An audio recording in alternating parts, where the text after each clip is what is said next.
कथेचं नाव आहे खोटे. तुम्ही विचार करत असाल की खोटं का बोललं. खोटं बोललं तर प्रत्येक जण खोटं बोलतो, त्यात काय झालं.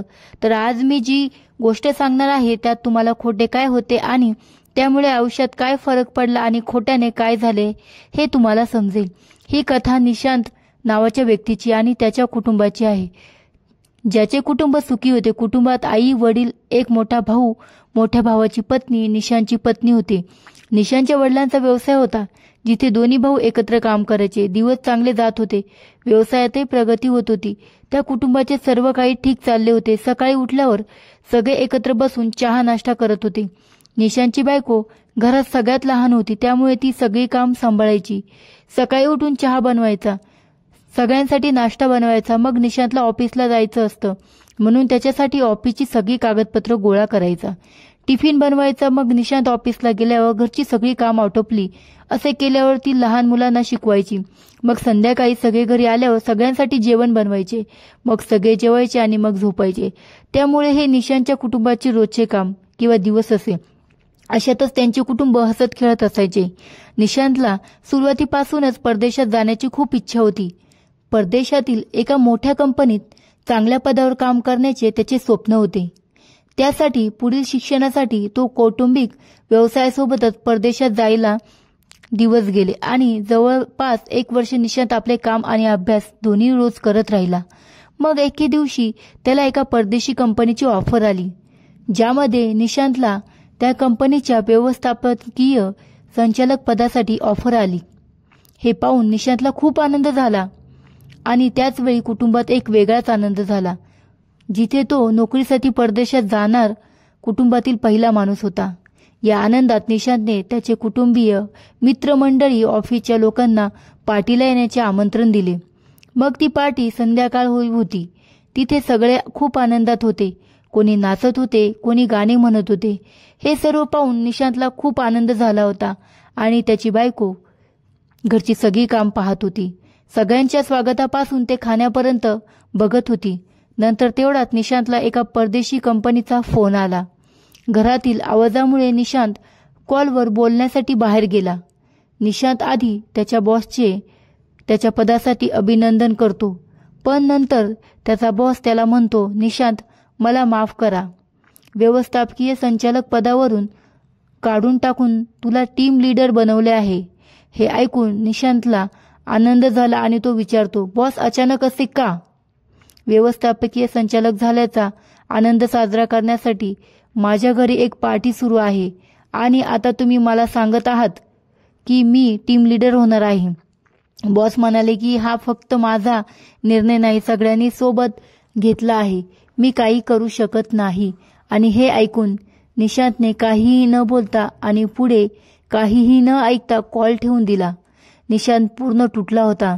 आता काय करावं हे समजत नव्हतं. तेवढ्यात निशांतची बायको तिथे येते आणि त्याला जेवायला सांगते. निशांत बायकोला म्हणतो, तुम्ही सगळे जेवा, मी नंतर खाईन. आता निशांतच्या मनात काय चाललंय हे त्याच्या बायकोला कळत नाही. ती निशांतला पुन्हा म्हणू लागली की आज सगळे इथे आहेत, सगळे मिळून जेवू. चल. निशांत पुन्हा नकार देतो आणि म्हणतो की त्याला तातडीच्या ऑफिसला जायचे आहे, त्याला एक काम आहे ते तिथे करायचे आहे. हे ऐकून निशांतची बायको विचारू लागली, आज सगळे घरी आहेत, मग काय काम आले अचानक? तो म्हणाला, कोणाला सांगू नकोस, सगळे नाराज होतील. तू सगळ्यांना खाऊ घाल, मी काम संपून येतो, मग जेवतो. एवढं बोलून निशांत तिथून त्याच्या गाडीच्या दिशेने निघून जातो. तेव्हा निशांतची बायको म्हणते, मी इथेच राहते, तू लवकर काम संपव, मग आपण एकत्र जेवू. निशांत तिच्याकडे बघतो. हो ठीक आहे, मी येतो लवकरच काम करत, असं म्हणत निघून जातो. निशांत तिथून निघून थेट दारूच्या दुकानात जातो आणि खाली बसून दारू पिऊ लागतो. आणि इकडे घरातील सर्व लोक आपापल्या घरी जातात. तेव्हा निशांतची आई निशांतच्या बायकोला म्हणते, तू खाऊन घे, तो तिथेच जेवला असेल, त्याची वाट बघू नकोस. हे ऐकून निशांतची बायको म्हणाली, तो म्हणाला होता की काम संपून लवकरच येईल आणि मी त्याला सांगितलेही आहे की मी तुझ्यासाठी राहीन, तो आलास तर दोघेही. हे ऐकून निशांतची आई म्हणाली, ठीक आहे, तुला आवडेल, मी झोपणार आहे. निशांतची रात्रीचे 3 वाजले होते, पण निशांत घरी आला नव्हता. कॉल उचलत नव्हता. त्याच्या बायकोला काळजी वाटू लागली आणि ती फोन करत होती. मग काही वेळ प्रयत्न करूनही त्याने फोन उचलला नाही, म्हणून ऑफिसला फोन केला.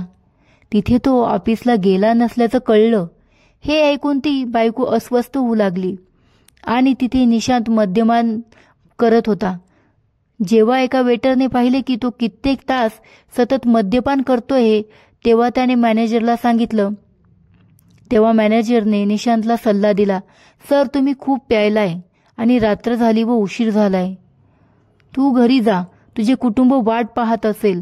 पण निशांत काही ऐकत नव्हता, कारण तो शुद्धीत नव्हता. तो फक्त दारू पित होता आणि काही वेळाने तो तिथेच झोपी गेला.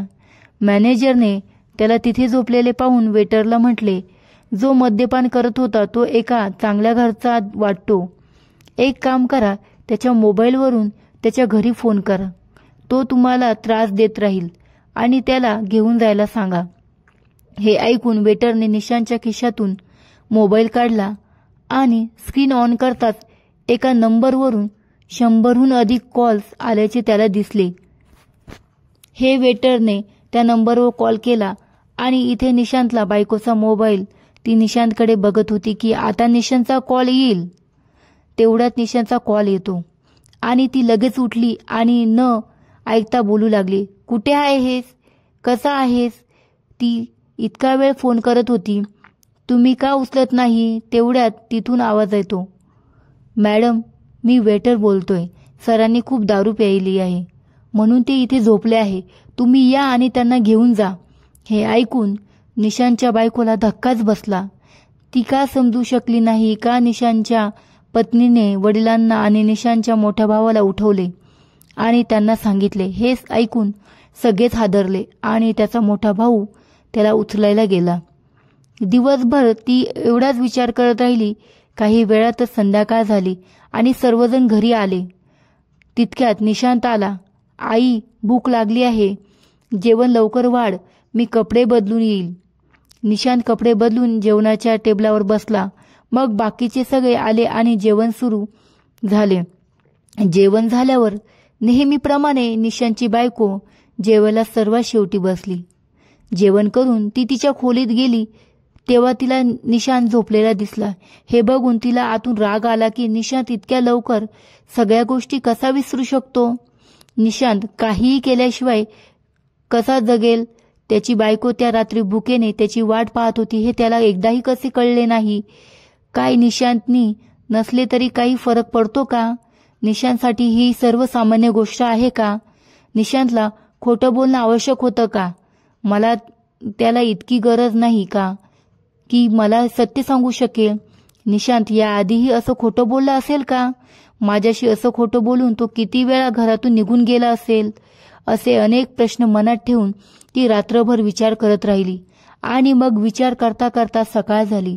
मग रोजच्या प्रमाणे सगळ्यांसाठी चहा बनवणं, नाश्ता बनवणं, टिफिन देणं ही सगळी कामं ती करू लागली. तिथे निशांत नेहमीप्रमाणे कपडे घालून उठला आणि हॉलमध्ये आला आणि बायकोकडून टिफिन मागू लागला. हे बघून बायको विचार करू लागली, एवढ्या लवकर तो विसरला का. त्याला त्या रात्रीचे काही आठवत नाही का. आणि टिफिन दिला आणि सगळे ऑफिसला निघाले. सर्व काम आटोपल्यानंतर निशांतची पत्नी तिच्या खोलीत गेली आणि तिला कोणीतरी आहे असे समजले. पुन्हा काही बोलले नाही. रोज दुखी होते हे बघून सुद्धा मला कोणी विचारलं नाही एकदाही. काय झालंय, एवढं उदास का आहेस. निशांतला पटलं नाही का. कोणी काही बोललं नाही. अचानक उभा राहून तो म्हणाला, स्वतःला जेव्हा माझी इथे कुणाला गरज नसते, जेव्हा निशांत खोटं बोलला आणि दारू प्यायला गेला याची कोणीच पर्वा करत नाही, तेव्हा प्रत्येकजण आपापली कामं पाहतो. पण मी कोणतंही काम न थांबवता रोज हजारो प्रश्न विचारणारा मी काम करतोय हे कुणीच पाहू शकत नाही. जर असे असेल तर मला इथे राहण्याचा अधिकार नाही. जेव्हा कोणी स्त्रीची काळजी घेत नाही, कोणीही स्त्रीची काळजी घेत नाही, तेव्हा ती सर्व काही सोडून खऱ्या मनाने कोणाचे तरी घर दत्तक घेते आणि ते स्वतःचे आहे असे समजून घर सांभाळण्यात आपला सर्व वेळ घालवते आणि त्या बदल्यात उमेदीची इच्छा असते की तिला कुटुंबाने तिला पाठिंबा दिला पाहिजे. जेणेकरून तिच्या पतीने कधीही तिच्याशी खोटे बोलू नये. इतकी अपेक्षा ठेवणे चुकीचे आहे का? आणि मग ती ठरवते की ती यापुढे अशा घरात राहणार नाही जिथे तिचे कौतुक केले जात नाही. असा विचार करून ती आपले सामान बांधू लागते आणि मग ती सर्व सामान घेऊन हॉलमध्ये येते. हे पाहून निशांतची आई आश्चर्यचकित होते आणि तिला विचारते, काय झालं सून, सगळं ठीक आहे ना? हे सगळं सामान घेऊन कुठे चालली आहेस? निशांतची बायको म्हणते, मला इथे बरे वाटत नाही. मी काही दिवसासाठी माझ्या आई वडिलांच्या घरी जात आहे. हे ऐकून निशांतच्या आईला कळवण्यात आले, पण ती आणखी काही बोलणार इतक्यात निशांतची बायको तिथून निघून गेली. हे बघून निशांतच्या आईने लगेच निशांतला फोन करून सर्व काही सांगितले. हे ऐकून निशांतला थोडंसं समजलं की तो त्या दिवसाच्या बोलण्यावरून अजूनही रागवलेली आहे. तो आईला म्हणाला, काळजी करू नकोस, घरच्यांना भेटायला घरी गेली असेल, मी संध्याकाळी तिला घेऊन घरी येईन. हे ऐकून निशांतने फोन ठेवला आणि आपल्या कामात व्यस्त झाला. संध्याकाळ झाली तेव्हा निशांत ऑफिस सुटला आणि बायकोला आणायला सासरच्या घरी गेला. पण बायकोने यायला नकार दिला आणि म्हणाली, मला थोडा वेळ हवा आहे, मला एकटे राहायचे आहे, मी लवकरात लवकर बरी होईन तिकडे येईन, तू तिकडे जा. पण असं म्हणतात की प्रत्येक गोष्टीची एक वेळ असते, ती वेळ निघून गेली तर इच्छा असूनही काहीही करू शकत नाही. असंच काहीसं निशांत सोबत घडलं. जेव्हा त्याची बायको घरी होती तेव्हा निशांतने एकदाही विचार केला नाही, मी तिच्याशी एकदाही बोलण्याचा विचार केला नव्हता. आणि आज ती घरातून निघून गेल्यावर तिला जाणवलं की मी तिच्याशी बोलायला हवं होतं. खूप करूनही ती मान्य झाली नाही. तेव्हा निशांतने बायकोला विचारले, तुला कशाचा राग आहे? मी दारू प्यायलो आहे म्हणून नाही? पुढच्या वेळेपासून मी दारू पिणार नाही, मला माफ कर आणि चल घरी. हे ऐकून बायको म्हणाली, नाही, मला वाईट वाटले नाही की तू दारू प्यायलीस, मला वाईट वाटले की तू माझ्याशी खोटे बोललास. तू माझ्याशी खोटे बोललास आणि घर सोडलंस. तू एकदाही माझा विचार केला नाहीस. तू याआधी किती खोटं बोलला असेल किंवा भविष्यात बोलशील हे माहीत नाही.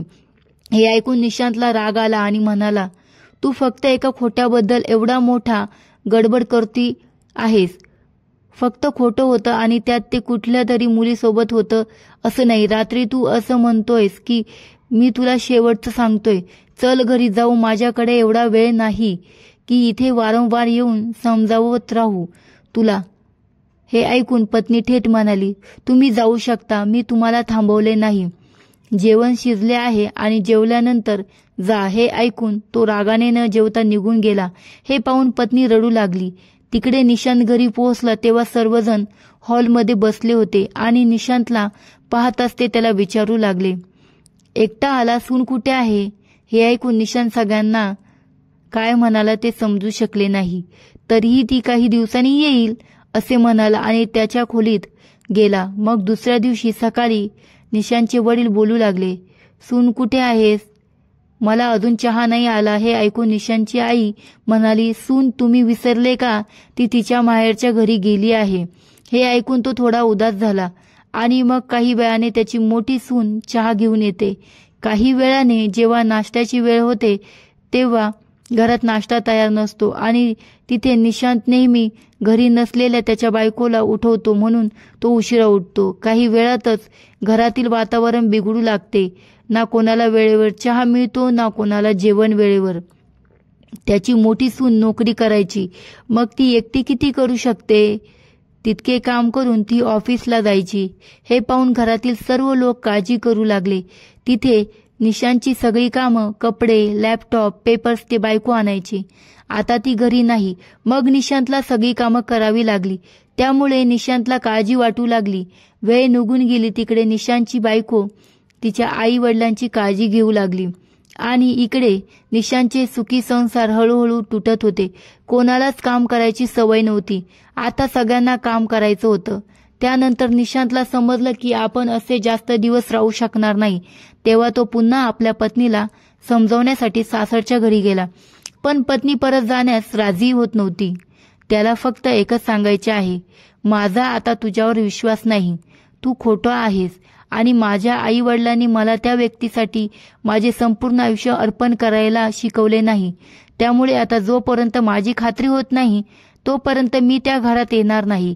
हे ऐकून निशांत म्हणू लागला, आजपर्यंत खोटं बोलून एवढं मोठं बोललास का?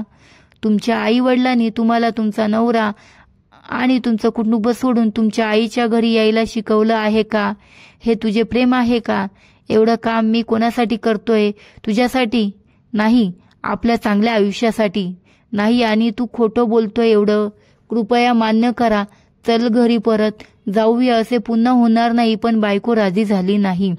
तिने सांगितले की जोपर्यंत माझे मन सांगत नाही तोपर्यंत मी येणार नाही.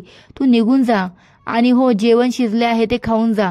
हे ऐकून निशांत त्याच्या घरी निघाला. तो घरी पोहोचणार होता. त्याला पुन्हा परदेशातून फोन आला. बाजूला गाडी थांबून तो कॉल उचलतो.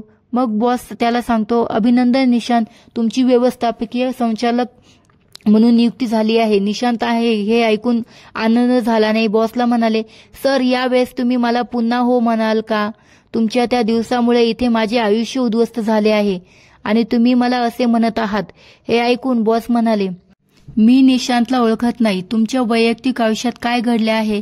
त्या दिवशी मी म्हणालो की तुमची पोस्ट बदलली जाईल. हे माझ्या एकट्याने नाही, संपूर्ण टीमने ठरवले आहे. आणि त्यामागे एक कारण आहे तुमचा प्रकल्प. तुम्ही दिलेला आम्हाला पूर्ण पाठवले नाही, त्यामुळे तुमची पोस्ट बदलावी लागली. मी तुम्हाला पुढे सांगत होतो की तुम्ही त्यावेळी कॉल डिस्कनेक्ट केला होता. हे ऐकून निशांतने लॅपटॉप उघडला आणि तपासायला सुरुवात केली. तेव्हा त्याला समजले की पार्टीच्या आनंदात त्याने पूर्ण काम उरकले नाही आणि काहीही न पाहता तो बॉसला दिला होता. हे पाहून निशांतने बॉसला सॉरी म्हटले आणि माफी मागितली. आणि मग त्या सरांना विचारले, पण आता पुन्हा तुम्ही मला ते पद कसे दिले? मी आधी कोणतेही काम केले नाही, मग आता कसे केले? तेव्हा बॉस म्हणाले, प्रोजेक्टमध्ये जे अर्धे काम राहिले होते ते तुझ्या पत्नीने पूर्ण केले आणि मला मेल केले. जे पाहून सर्व टीम मेंबर्स खुश झाले आणि तुला पुन्हा पोस्ट देण्यात आली. हे ऐकून निशांतला धक्काच बसला आणि म्हणाला, धन्यवाद सर, तुमच्याशी नंतर बोलू. सर कॉल कट केला आणि निशांत खूप रडायला लागला. रडतच राहिला. ज्या बायकोला त्याने वेळ दिला नाही तो तिला खोटं बोलून निघून गेला. ती नेहमी घरची कामं करत राहिली, पण एकदाही तिला विचारण्याची गरज वाटली नाही की तू कशी आहेस, काम करेन की विश्रांती घेईन, नंतर करेन. नेहमी त्याचा गैरसमज केला. आणि आज तीच बायको त्याला रोज सकाळी खोटे बोलून घरी निघून गेला. घरातून निघून गेल्यावरही तिला रात्रभर उपाशी ठेवून सकाळपासून संध्याकाळपर्यंत आपले काम करून तिने पत्नीचे काम करणे आवश्यक मानले. आणि आपल्या माहेरच्या घरी असतानाही ती आपल्या पतीची कामे करत होती. त्यामुळे तिच्या पतीने परदेशात जाण्याचे स्वप्न, पद, मॅनेजिंग डायरेक्टर तिचे होते. पती आणि त्याच्या कुटुंबाचे स्वप्न पूर्ण झाले. घरी पोहोचल्यावर आईला निशांतच्या डोळ्यात अश्रू दिसले. मग आईने विचारले, काय झालं निशांत, रडतोयस? निशांत म्हणाला की आई, मी खूप वाईट आहे. इतका वाईट आहे की मी कोणाशीही, विशेषतः माझ्या पत्नीशी डोळ्यात पाहू शकत नाही. हे ऐकून आई म्हणाली, बेटा, आम्ही स्त्रिया जरी काही बोलत नसलो तरी याचा अर्थ असा नाही की आम्ही मानव नाही. आम्हाला हृदय नाही, आम्हाला जगण्याचा अधिकार नाही. आम्हाला अधिकार आहे आमची स्वप्ने पूर्ण करण्यासाठी. आजपर्यंत तुम्ही कधी तुमच्या बायकोला विचारले आहे की तिला काय आवडते, तिचे काही स्वप्न आहे का, तिची काही अपूर्ण इच्छा आहे का? एकदाही मुलगा तू तुझ्या आईला सांगितलेस, आई आज मला राहू दे, मी काम करेन? बेटा निशांत, सर्व काही पैसा नसतो, सर्व स्वप्ने फक्त तुझीच नसतात. सर्व काही सोडून तुझ्याकडे आला तो जगतो. फक्त उंच उडायला शिकू नका, तर तुमच्या कुटुंबालाही उंच उडायला शिकवा. जे तुमच्यासाठी सर्वस्व सोडून जातात. माझं काय, मी म्हातारी झाली, अजून वेळ आहे, काळजी घ्या. हे ऐकून निशांत आईच्या पाया पडला आणि तिची माफी मागू लागला. त्याचवेळी तिथे उभे असलेला त्याचा मोठा भाऊ आणि वडीलही रडू लागले. म्हणूनच आई निशांतला म्हणाली, उठ बेटा, उठ जा आणि माझ्या सुनेला काहीही झालं तरी घेऊन ये. मला तिची खूप आठवण येत आहे. हे ऐकून निशांत रडत सासरी पोहोचला आणि बायकोसमोर पडला. तेवढ्यात बायकोला बघून, काय झालं निशांत, का रडतोयस? तिथे सर्व काही ठीक आहे का? तुला काही झालंय का? काहीतरी बोल निशांत, मला भीती वाटते. मग निशांत रडत रडत म्हणाला, मागील जन्मात काही चांगलं काम केलं असेल, मग या जन्मात तू मला भेटली. तू आजही माझ्या आणि माझ्या घरच्यांबद्दल विचारते. तू अशी का आहे? तू माझ्यावर इतके प्रेम का करते? मी तुझ्या प्रेमाला पात्र नाही. मला मार, मला मार. हे ऐकून बायको डोळ्यात पाणी आणत म्हणाली, निशांत, सगळं तुझ्यापासून सुरू होतं आणि तुझ्यावरच संपतं. तू कसा म्हणतोस मला मार, मी मरेन पण तुला काही होऊ देणार नाही. हे ऐकून निशांतने पत्नीला मिठीत घेतलं आणि रडू लागला. काही वेळाने बायको म्हणाली, जेवण ठेवलं आहे, खा. निशांत जेवायला बसला तेव्हा त्याला दिसले की जे काही तयार आहे ते त्याच्या आवडीचे आहे. हे पाहून तो पुन्हा रडला आणि विचारू लागला, हे काय बायको आहे? तुला माहित होतं की मी आज पुन्हा येईल? बायको हसून बोलली, नाही, मी रोज तुझ्या आवडीचे जेवण बनवत राहते, जेणेकरून तू जेव्हाही येशील तेव्हा तुझ्या आवडीचे पदार्थ मी तुला खायला घालू शकेन. तू जेव्हा येशील तेव्हा मी तुला जेवण खाऊन जा असे म्हणायचे, पण तू ते कधीही खाल्ले नाही. मग निशांतला समजले की नेहमी बोलण्याचे कारण म्हणजे बायको नेहमी माझ्यासाठी माझ्या आवडीचे जेवण बनवायची. हे विचार करून निशांतचे अश्रू थांबत नव्हते. मग त्याने आपल्या बायकोला आपल्या शेजारी बसवले आणि तिला स्वतःच्या हाताने जेवण दिले आणि नंतर त्याने स्वतः जेवले. एवढेच नाही तर जेवण झाल्यावर त्याने सर्व भांडी वर ठेवली. हे बघून बायको रडायला लागली आणि काही बोलायचं निघताच निशांत तिला गप्प करत म्हणाला, आज शांत हो आणि मी तुझ्या डोळ्यात एकही अश्रू येऊ देणार नाही आणि तिथे बस. थोड्या वेळाने बायको म्हणाली, तू घरी जाणार नाहीस? सामान घेऊन खोलीतून बाहेर पडल्यावर ती म्हणाली, चल निशांत, मला आता त्या घरी जायचं आहे, आता मला घेऊन जा तिकडे. हे ऐकून निशांत पटकन उठला आणि गाडीत सामान ठेवले आणि मग बायकोसाठी गाडीचा दरवाजा उघडला आणि तो म्हणाला, बसा मॅडम. हे ऐकून बायको हसली आणि गाडीत बसली आणि निशांत थोडे पुढे गेल्यावर गाडी थांबवली आणि मग बायकोला बाहेर यायला सांगते. ती बाहेर येताच तिला निशांत तिथे आईस्क्रीम घेताना दिसला. मग दोघेही एकमेकाकडे बघत आईस्क्रीम खातात. काही वेळाने दोघेही घरी पोहोचले आणि पाहतात की घरातील सर्व सदस्य जागे आहेत आणि दोघांसाठी केक ठेवला आहे. हे पाहून दोघेही खुश झाले आणि केक कापून एकमेकांना घालू लागले.